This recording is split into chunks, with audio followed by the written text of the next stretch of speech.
late.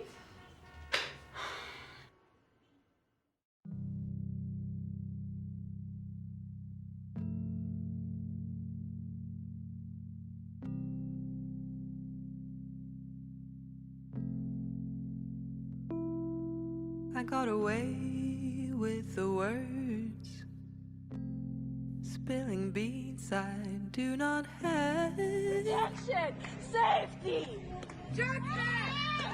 I'll shut my mouth, just hear me out.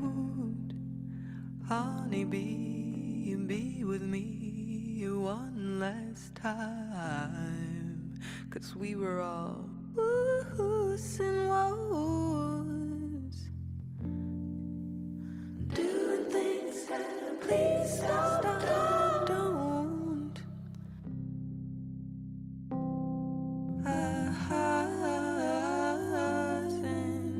No knows, no knows.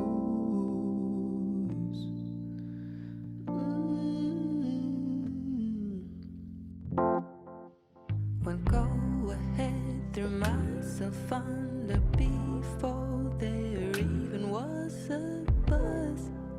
But it's wrong, better watch out. Now I'm screaming louder, softer, everything hurts.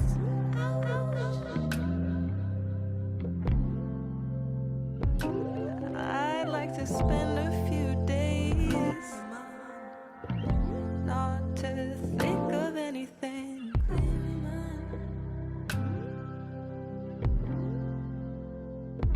You're such a bad time. You're such a horrible timing.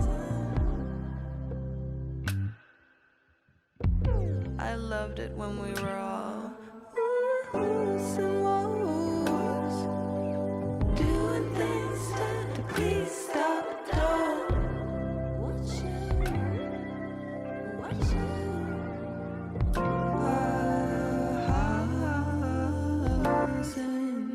Oh no. So no.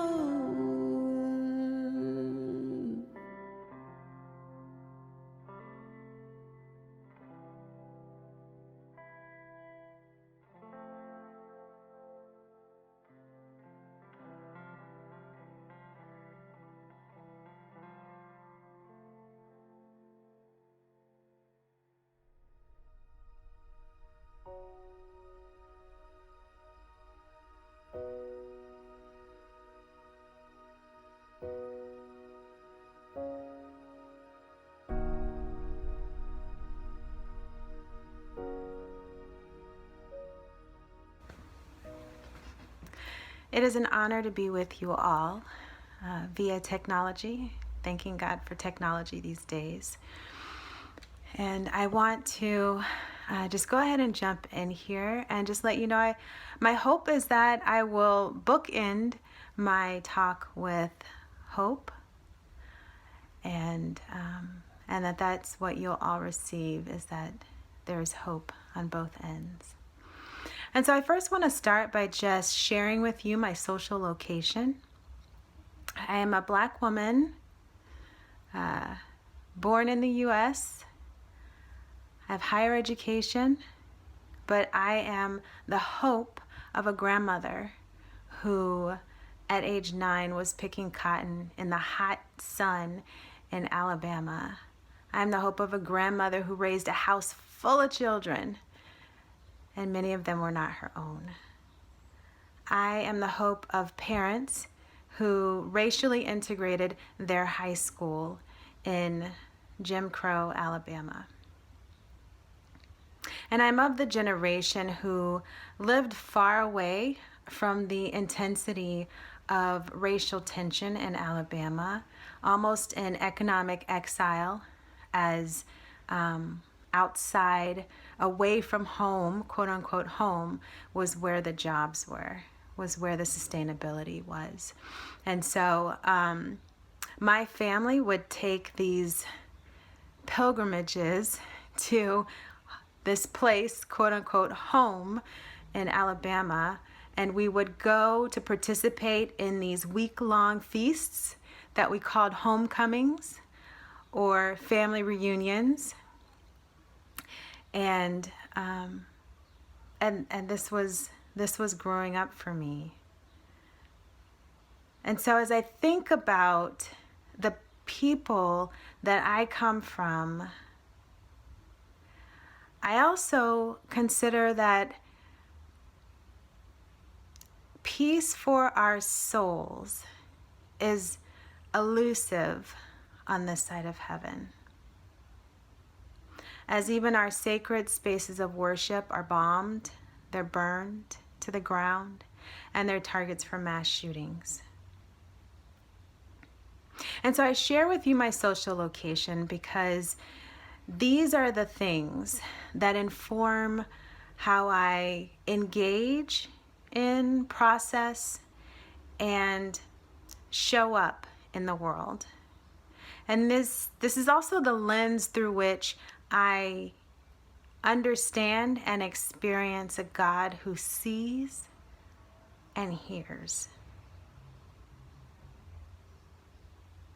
And so this thing called breath, this breath that I understood to be air until I was a child playing with friends when I fell hard and had the wind knocked out of me. And in that moment, I labored for breath. And in my panic, I ran to my dad to rescue me from this breathlessness. And he essentially solved the problem, diagnosed the problem, solved it.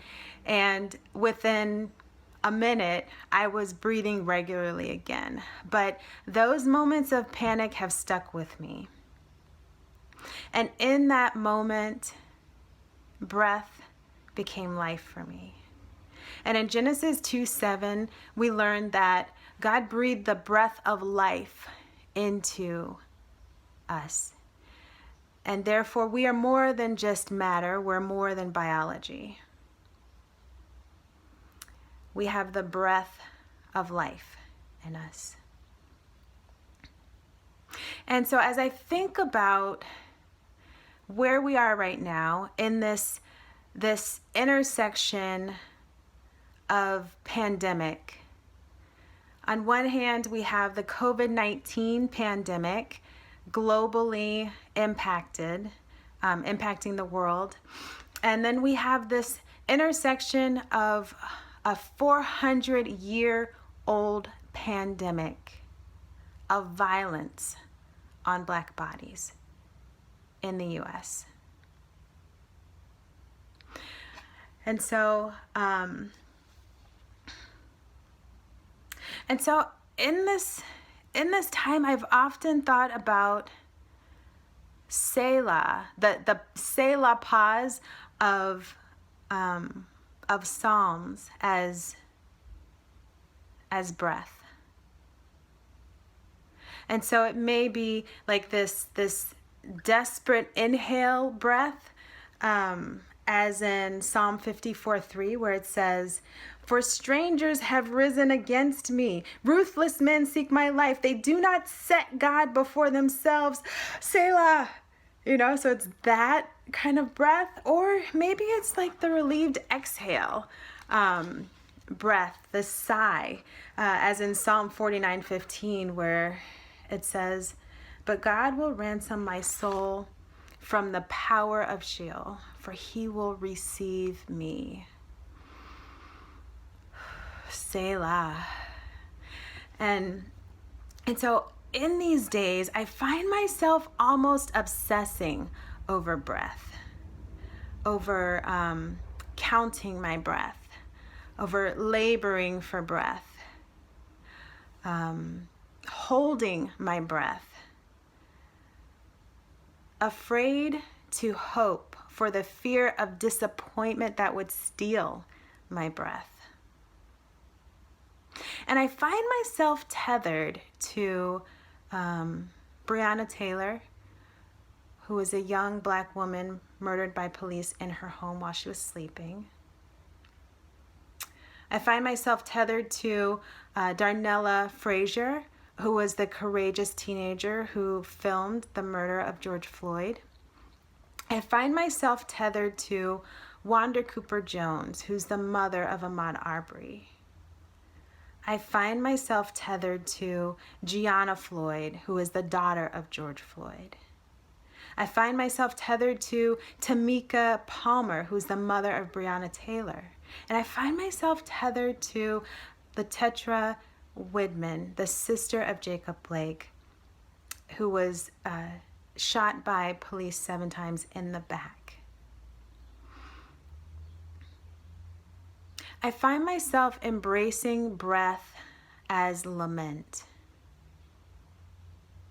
breath as resistance. All the while, I'm wondering if breath is life, why is it so hard to breathe? And so as I close, I want to close by talking about breath as lament, particularly in this time that feels like an endless season of lament. Emmanuel Kotongole, he describes lament as the cry of those who see the truth of the world's deep wounds and the cost of seeking peace.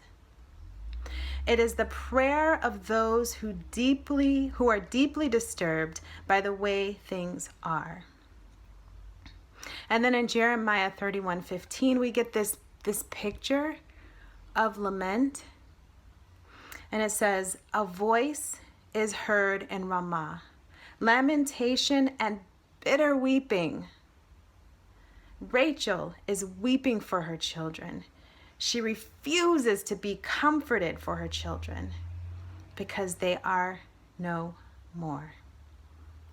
And now, I know that it seems like lament is almost like this, it seems scary. It almost feels like this spiral into despair, this constant squeeze that steals air from our lungs as we spend our breath on weeping, as we spend our breath on wailing and crying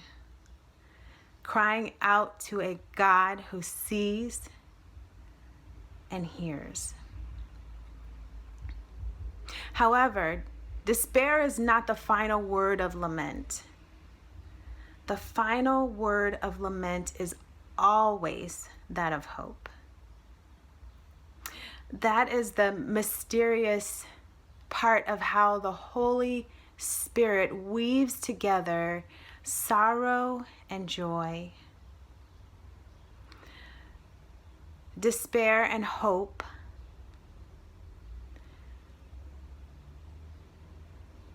in the same space, even.